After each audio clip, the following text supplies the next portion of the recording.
Assalamualaikum warahmatullahi wabarakatuh. Alhamdulillahirrabbilalamin. Innal hamdalillah nahmaduhu wa nasta'inuhu wa astaghfiruhu wa na'udzu billahi min syururi anfusina wa min sayyiati a'malina. May yahdihillahu fala mudhillalah wa man yudlilhu fala hadiyalah. Asyhadu an la ilaha illallah wahdahu la syarikalah wa asyhadu anna Muhammadan abduhu wa rasuluh. La nabiyya ba'dah.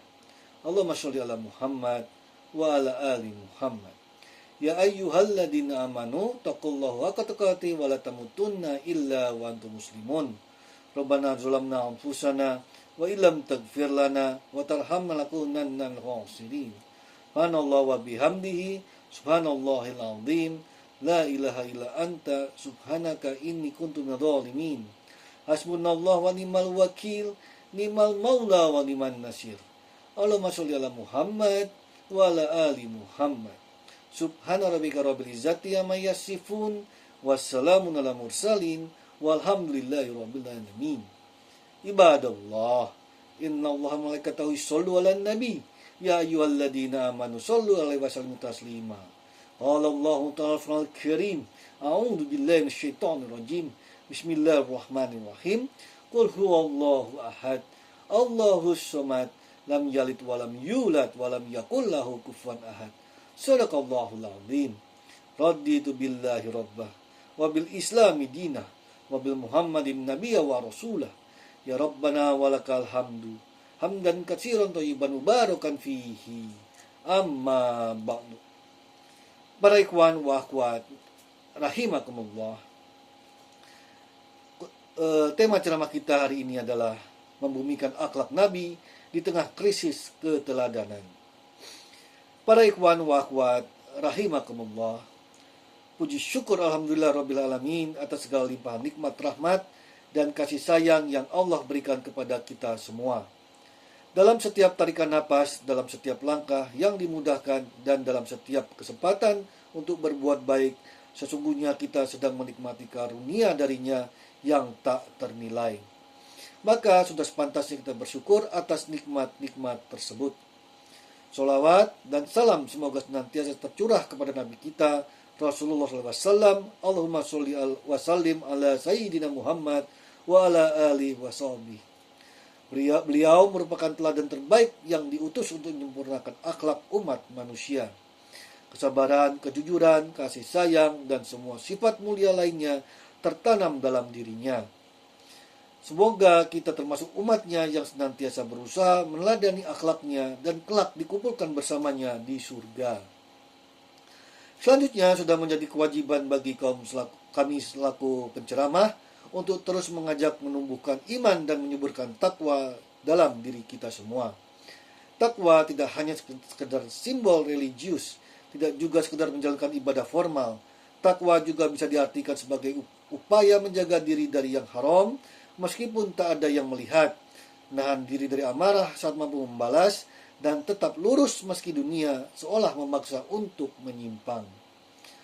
Para ikhwan wa akhwat rahimakumullah, kita hidup di zaman ketika amarah lebih cepat tersebar daripada kasih sayang, dan kata-kata kasar lebih banyak viral dibanding ucapan lembut yang penuh kasih sayang.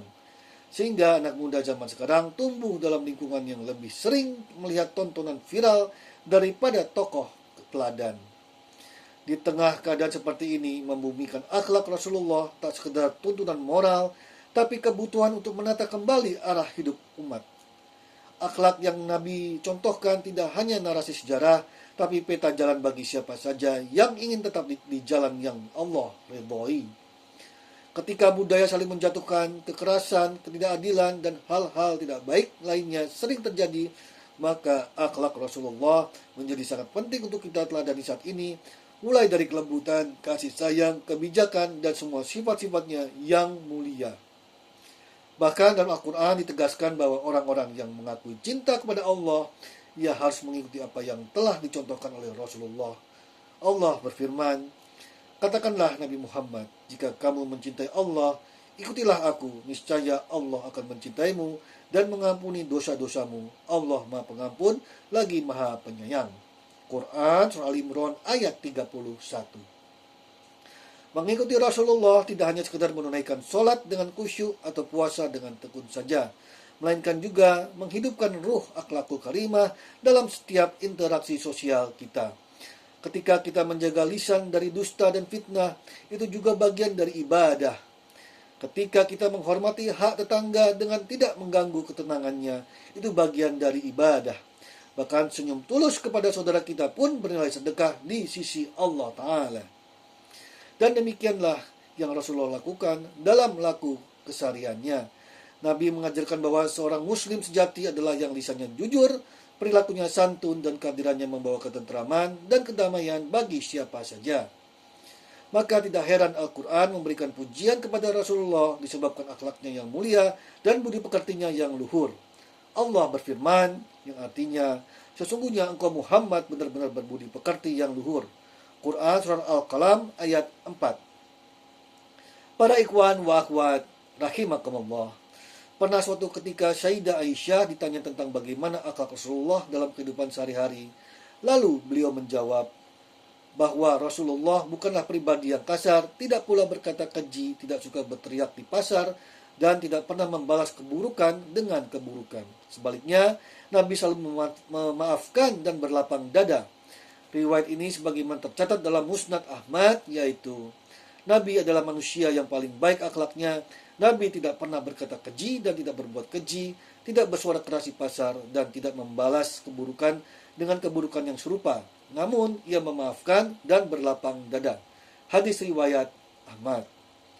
Tidak hanya itu, Syekh Syafiur Rahman dan Al-Mubarakfuri mengisahkan dalam kitab Ar-Rahikul Maktum halaman 62 bahwa pernah suatu ketika saat pemugaran Ka'bah sedang berlangsung dan pembangunan telah sampai pada bagian Hajar Aswad, terjadi perselisihan antar kabilah perihal siapa yang berhak meletakkan batu mulia itu di tempat semula.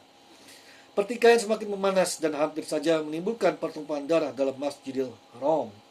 Karena pertikaian tak kunjung selesai, akhirnya Abu Umayyah bin Al-Mughirah menawarkan usulan agar keputusannya diserahkan kepada orang yang pertama masuk masjid dari pintu Masjidil Haram. Dan benar saja, orang pertama yang masuk ke masjid kala itu adalah Rasulullah Muhammad.